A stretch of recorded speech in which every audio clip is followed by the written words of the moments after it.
This channel is supported by TrueFire. TrueFire is an online library of lessons from some of my favourite players. There's thousands of lessons on there. You can use the promo code JNC40 to get 40% off of any of their courses.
So I had a bit of a revelation a few days, maybe even a couple of weeks ago by now, where I was sort of experimenting with Dez's Rickenbacker and Gary's Epiphone Casino Kalamazoo made, and I was just plugging them in DI because I hadn't actually prepared, you know, what tones I was going to use. So I was just thinking, right, let's just listen to this. And then I plugged in guitars side by side, and listening to them DI, they sounded the most different that really they'd ever sounded to me. And if I put them in front of an amplifier or anything like that, those differences started to go away a little bit.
this was brought back to my attention yesterday when I watched Julian Lage on Rhett Scholl and Zach's Dipped in Tone podcast. Quite an interesting conversation he has there, and Julian seems to think about things quite differently to most humans, but he made this point about how he practices his guitar kind of DI. I spend a lot of time practicing DI into a computer and listening to it and just kind of marveling at all of the weird artifacts and things that, like, the things that make you wince and you go, oh, that's awful. I need to click, click, click, do all in it. And I stay there for a long period of time until I kind of go, well, what's the issue? And why do I do it? I don't know. There's a little bit of say, for the sake of argument, it's snappy, or it's like bright. You're playing and you're kind of like, oh, that's not pleasurable. It's just kind of like you're like being pelted by your sound.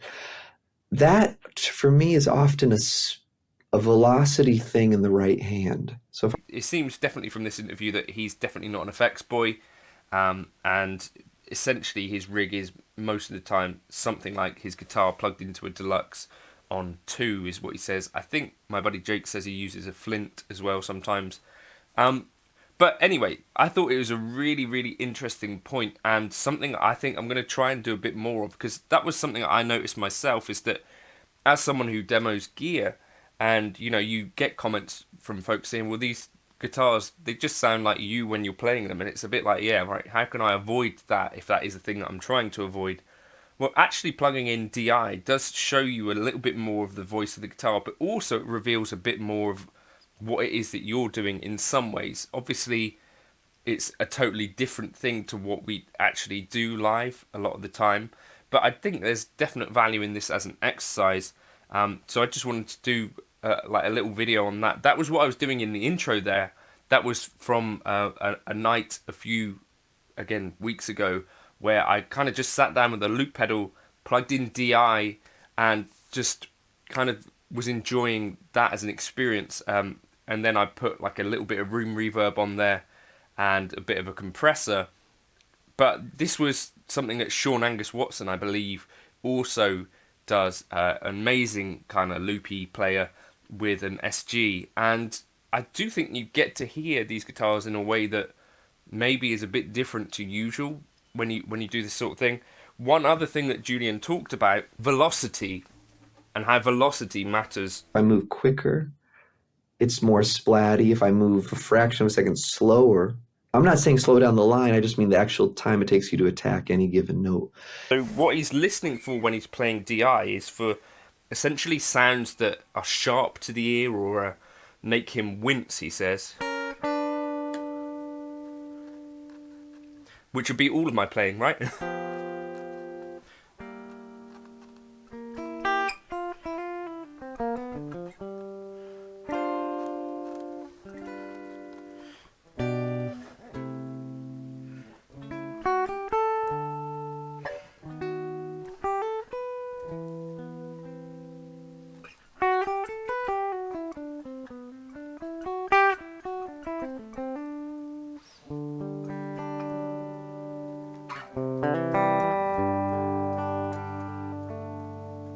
So yeah, this right hand velocity thing, what he was saying is that if things tend to be sounding bad to him, essentially, I think was the idea here, that he kind of focuses on the right hand as being something that if you're playing too aggressive, too fast, or something like that, that this can often be the cause of that. So if you slow this hand down, and not necessarily the notes that you're playing he's talking about the attack of this hand. So instead of like thinking of it as like a sharp like this, you could maybe think about it as like a brush stroke.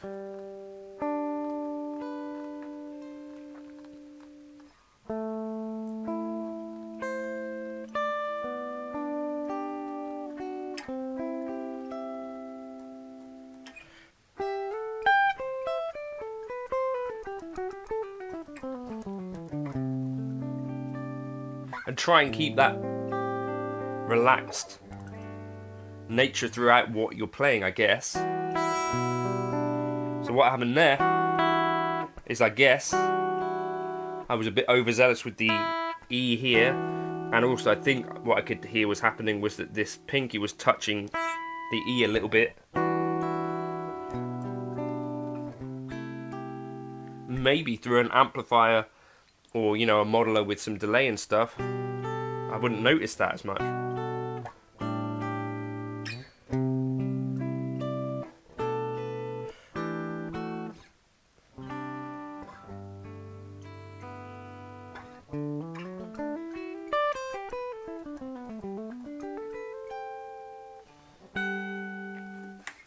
Those are just two really, really amazing things that I just, yeah, really resonated with me. Like this idea that just plugging in DI can expose a certain thing, but also I think there is definitely real merit in giving that a go and seeing what happens. I think for me personally, I'd had that bit of revelation a few weeks ago.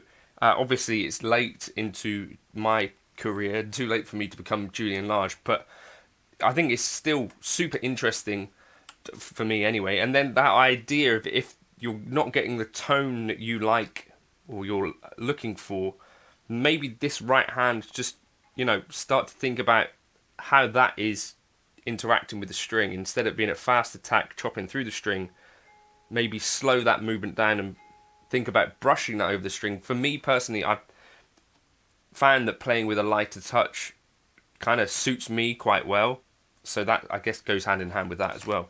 But yeah, that was just a revelation. I thought it was a really, really interesting conversation with Julian. So thanks to Rhett and Zach for doing that Dipped in Tone podcast with Rhett Scholl.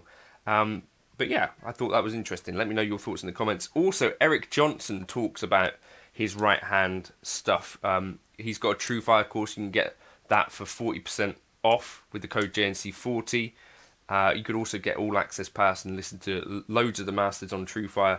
With JNC100, you get $100 off of the all access pass. But Eric Johnson specifically, you can get a look up at close up at his right hand, and he does talk about sort of a light touch and sort of trying to bounce upwards off the strings.